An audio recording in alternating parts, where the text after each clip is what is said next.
सुप्रभात। Army day की आप सबको हार्दिक बधाई और सेना दिवस 2026 के अवसर पर ऐतिहासिक और सुंदर शहर जयपुर में आप सभी से बातचीत करना मेरे लिए गर्व की बात है। मैं आपके माध्यम से भारतीय सेना के सभी सैनिकों, हमारे सिविलियन कर्मचारियों, वेटरन्स, वीर नारियों और उनके परिवारजनों को हार्दिक शुभकामनाएं देता हूं। इस पावन अवसर पर हम उन वीर सैनिकों को श्रद्धापूर्वक नमन करते हैं जिन्होंने देश की सेवा में सर्वोच्च बलिदान दिया। मैं राजस्थान सरकार और खासकर जयपुर के नागरिकों को तहे दिल से धन्यवाद देता हूं। आज बड़ी संख्या में नागरिकों की उपस्थिति यह दर्शाती है कि सेना और जनता के बीच कितना गहरा संबंध है। आपका उत्साह और समर्थन हर सैनिक का मनोबल बढ़ाता है। जयपुर में सेना दिवस का आयोजन सेना को नागरिकों के और करीब लाने का प्रयास है। परेड के अलावा नोज और आर्मी मेला जैसे कार्यक्रमों ने इस संबंध को और मजबूत किया। आज शाम शौर्य संध्या में ऑपरेशन सिंदूर के दौरान सेना के साहस, अनुशासन और क्षमता का प्रदर्शन किया जाएगा। ऑपरेशन सिंदूर ने एक नया नॉर्मल स्थापित किया है। इस ऑपरेशन ने भारतीय सेना की तेज प्रतिक्रिया, बेहतर समन्वय और सटीक कार्यवाही की क्षमता का दर्शाया है। यह एक परिपक्व, आत्मविश्वासी और जिम्मेदार बल की तस्वीर प्रस्तुत करता है जो राष्ट्रीय हितों की रक्षा के लिए पूरी तरह सक्षम है। पिछले कुछ वर्षों में भारतीय सेना की सोच में एक स्पष्ट बदलाव आया है।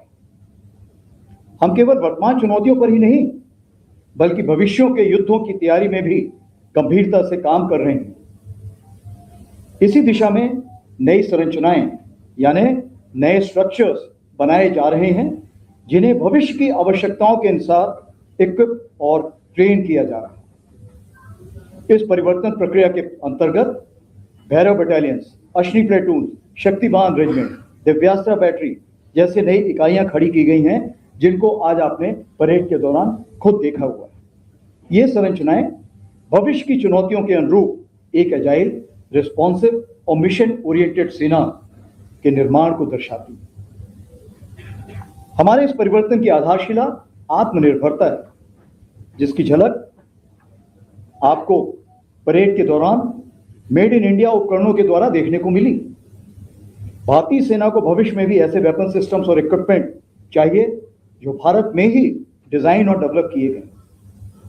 इंडिजिनाइजेशन अब केवल लक्ष्य नहीं बट आज की तारीख में ये एक रणनीतिक आवश्यकता बन चुकी है।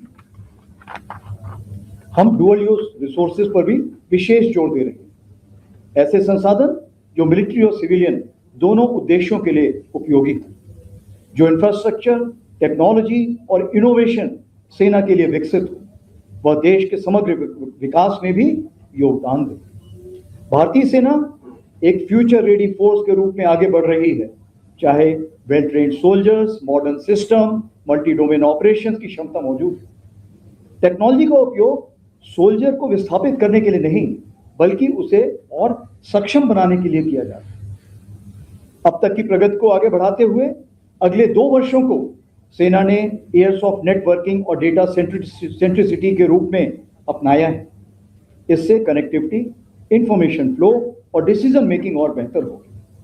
आज की परेड परंपरा और परिवर्तन का सुंदर संगम देखने को मिला। नेपाल आर्मी बैंड ने हमारे प्रगाढ़ संबंधों को दर्शाया जबकि नई इकाइयों की भागीदारी ने सेना की उभरती शक्ति को प्रदर्शित किया। मैं साउथ वेस्टर्न कमांड और सभी परेड में शामिल सैनिकों को आर्मी डे परेड के सफल आयोजन के लिए बधाई देता हूं। अंत में एक बार फिर मैं जयपुर के नागरिकों, राजस्थान सरकार और मीडिया का हार्दिक धन्यवाद करता हूं। आपका विश्वास और समर्थन ही भारतीय सेना की सबसे बड़ी ताकत है। धन्यवाद। जय हिंद। जैसे कि आपको पहले बताया, चीफ ऑफ आर्मी स्टाफ साहब अभी 4 से 5 क्वेश्चंस लेंगे। शुरू करेंगे हम लोकल मीडिया से। Suparna Roy, times of India, Jaipur. पहली बार जयपुर में ये पब्लिक परेड अरेंज की गई है। How was the feeling? The public really liked it. The city has a rich cultural heritage, vast heritage, but bringing it to the public and selecting Jaipur, what was the reason and the feeling? ठीक है, सबसे बड़ी चीज ये है कि हम इसको राजस्थान लाना चाहते हैं। आज की तारीख पे आप देखेंगे फौज में सबसे ज्यादा जो बहादुर सैनिक हैं वो राजस्थान से। राजस्थान की माटी में शैतान सिंह भाटी पैदा हुए, अब्दुल हमीद पैदा हुए थे। कहने का ये मतलब है ये ऐसी जमीन है जहां पर सारे वीरों ने इतिहास रचा है, या तो यहाँ पैदा हुए हैं, यहाँ पर इतिहास रचा है। मैं खुद भी कमीशन के बाद यहाँ पे बीकानेर के पास एक खाजेवाला जगह है, वहाँ पर था और मैंने खुद भी बटालियन कमांड राजस्थान में ही की। तो इससे एक प्यार हमेशा उमड़ा हुआ है। अगर हम राजस्थान की बात करें तो मैंने आपको जैसे बताया कि परंपरा और परिवर्तन, ये दो चीजें सेना बहुत महत्व देती है और यही चीज आप जयपुर में भी देखेंगे। ये जयपुर ऐसा शहर है जहां पे परंपरा सदियों से चली आ रही है और परिवर्तन भी उसके साथ चल रहा है। तो जब दो सेनाएं और जयपुर की माहौल जब एक ही एकाग्रता या एक ही कन्वर्जेंस रखती है तो क्यों ना जयपुर को ऐसे चुना जाए। और मैं यहाँ के नागरिकों को बहुत बहुत धन्यवाद देना चाहता हूँ कि आपने इसको दोनों हाथों से अपनाया और जिस तरह से आपने इस परेड के लिए सपोर्ट किया, चाहे वो आम नागरिक हो, चाहे वो यहाँ का एडमिनिस्ट्रेशन हो, मैं तहे दिल से दोबारा एक बार धन्यवाद देना चाहूँगा कि अगर आज ये परेड आप लोगों को अच्छी लगी है तो इसमें जयपुर के निवासियों का और राजस्थान सरकार का बहुत बड़ा हाथ है।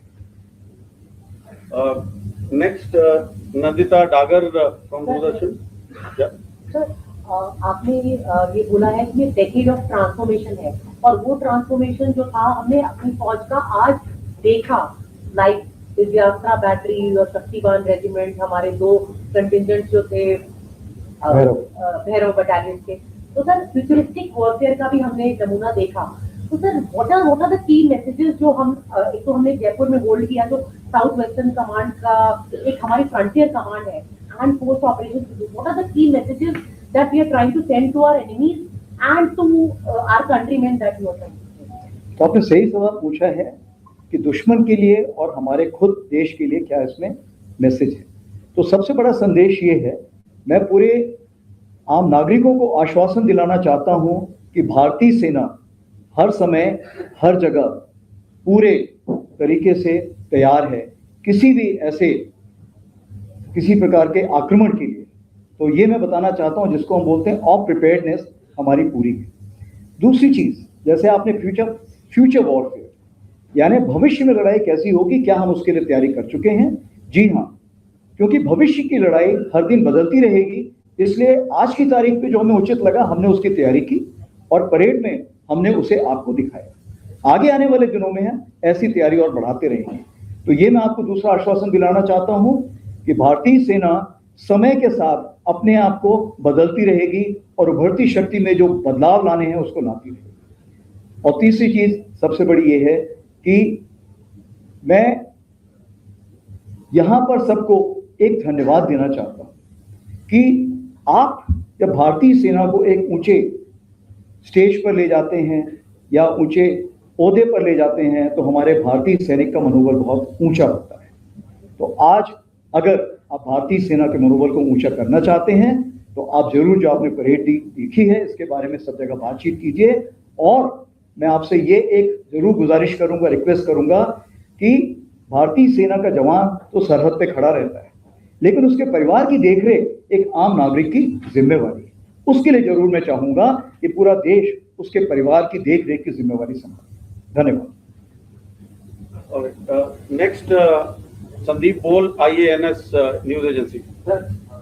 कल वेटरन्स डे था और आप ही के टेन्योर में वेटरन्स अचीवमेंट अवार्ड भी शुरू किए गए। जब तक आप लोग जो ऑफिसर्स होते हैं, सोल्जर्स होते हैं, वो डिस्कस फोर्सेज में रहते हैं, तब भी एक अपना जो है देश के लिए, निर्माण के लिए, नेशनल सेटिंग के लिए जो मजबूत देते रहते हैं। लेकिन रिटायरमेंट के बाद जब वो एक्स सर्विसमैन हो जाते हैं, वेटरन्स हो जाते हैं, तो उनके रोल को आप किस तरीके से देख रहे हैं as a national setting?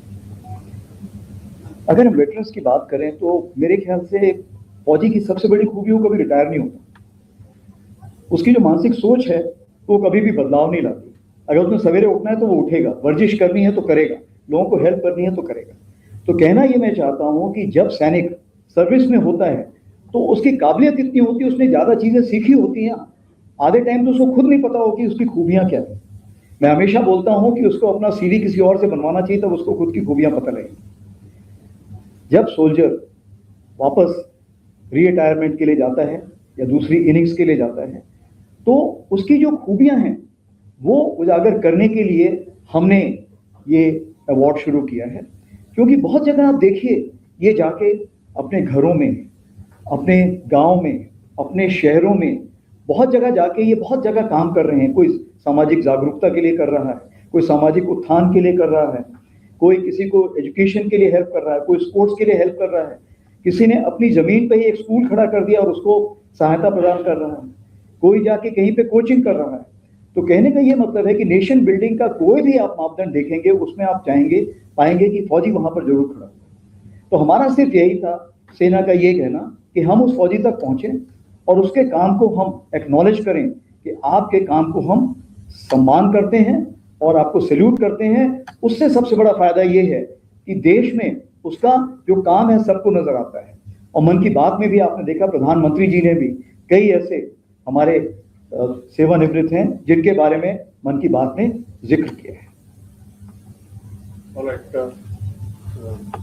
Agency से और कौन है? हाँ, पीटीआई ऋषिकेश। तो जैसा आपने नजदीक सेक्टर भारत बटालियन का या जो सेक्टर या तो ये जो ऑर्गेनाइजेशन है क्या से हाउ दिस